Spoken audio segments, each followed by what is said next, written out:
Madam President, the UN Founding Charter is outdated when it comes to representation in this August Assembly. The most powerful post-World War II nations are still being rewarded with an almost totalitarian guardianship over the rest of the world.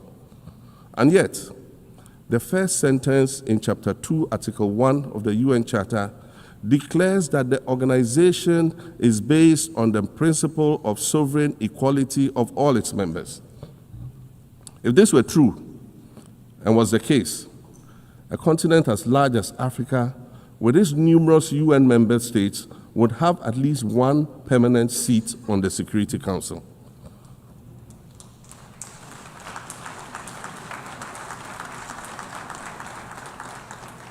Furthermore, we believe that veto power should not be restricted to only 5 nations, nor should it be absolute. There must be a mechanism in this House for the General Assembly to challenge a veto. No single nation should be able to exercise an absolute veto to serve its own interests in a dispute. In 1995, during the 50th anniversary of the United Nations, Nelson Mandela stood in this very spot, and he said, "The United Nations has to reassess its role, redefine its profile, and reshape its structures. It should truly reflect the diversity of our universe and ensure equity among the nations in the exercise of power within the system of international relations in general and the Security Council in particular." I close quotations. 30 years later, we African leaders are still making the same simple request for a permanent seat on the Security Council with the power of a veto. So today, Madam President, I stand here in this exact spot and ask the world, if not now, then when? We demand not only a reform of the Security Council, but also a reset of the global financial architecture, which is currently rigged against Africa. Africa must have a greater say in the world's multilateral financial institutions. And while I'm making requests, I'd like to call for the removal of the blockade on Cuba. As Dr. Kwame Nkrumah, our nation's founder, famously said, "We seek to be friends with all and enemies to none." The Cuban people shed their blood on African soil in the fight against apartheid. And indeed, Cuba has been and continues to be a faithful friend of Africa. You see, the very fact that I can stand here and ask these things and say these things, and the fact that all nations can ostensibly gather here to address critical global issues, air our grievances, and express our concerns, that is what makes the survival of this organization so important. In every old city or village, you will find a town square, or a courtyard, or a plaza that once served as a gathering space for the citizens of the community and their leaders. Meetings and celebrations were held there, as were trials and elections. And these were spaces that brought people together and held them together as a community. Sadly, time and technology have eroded these spaces. Madam President, in many ways, the United Nations is the proverbial town square of our modern global village. And it has never been more critical for us to protect this one space that brings and holds the world nations together as a community.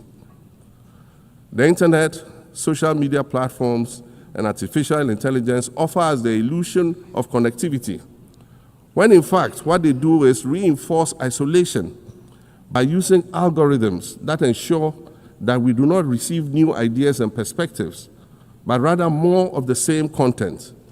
We are served alternative facts and manipulated images, making it easy to disseminate disinformation and sow seeds of division amongst communities. Madam President, these are dangerous times. Our world is currently experiencing a rise in nationalism and economic instability. There's a general breakdown of multilateralism. Various acts of aggression have been committed against the sovereignty of others, and nations are attempting to circumvent the very safeguards that were put in place to prevent large-scale global conflict. These conditions are all too similar to the ones that led to the League of Nations' failure in fulfilling its mandate.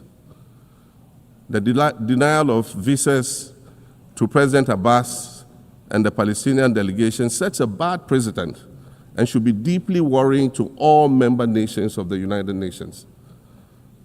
Ghana recognized the state of Palestine in 1988 and supported a two-state solution to the conflict since then.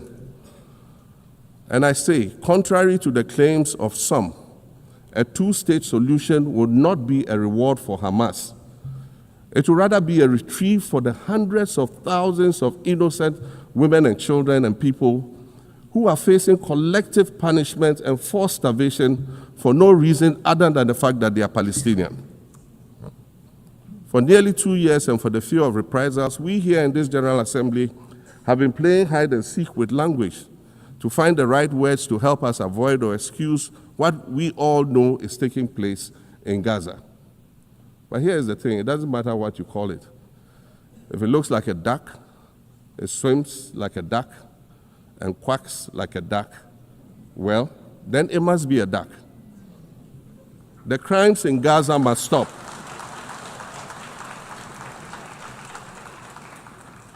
The crimes in Gaza must stop. Madam President, I also want to draw particular attention to the conflict in Sudan, which this body has described as the world's largest humanitarian crisis. 12 million people have had to flee their homes. And when we speak of migration, we refer to the 12 million new Sudanese refugees, whom we as a global community should be willing to assist in much the same way that many member nations readily assisted new refugees coming out of Ukraine. Let's dispense with the euphemisms and dog whistles and speak frankly. It is not a mystery that when leaders of Western nations complain of their migration problems, they are often referring to immigrants from the global south. But many of those immigrants are climate refugees. And interestingly, the global north emits 75% more greenhouse gases than the global south. However, the effects of climate change are more severe in the global south because we lack the resources to address them effectively. And so when the desert encroaches on our villages and towns and they become unlivable, we are forced to flee.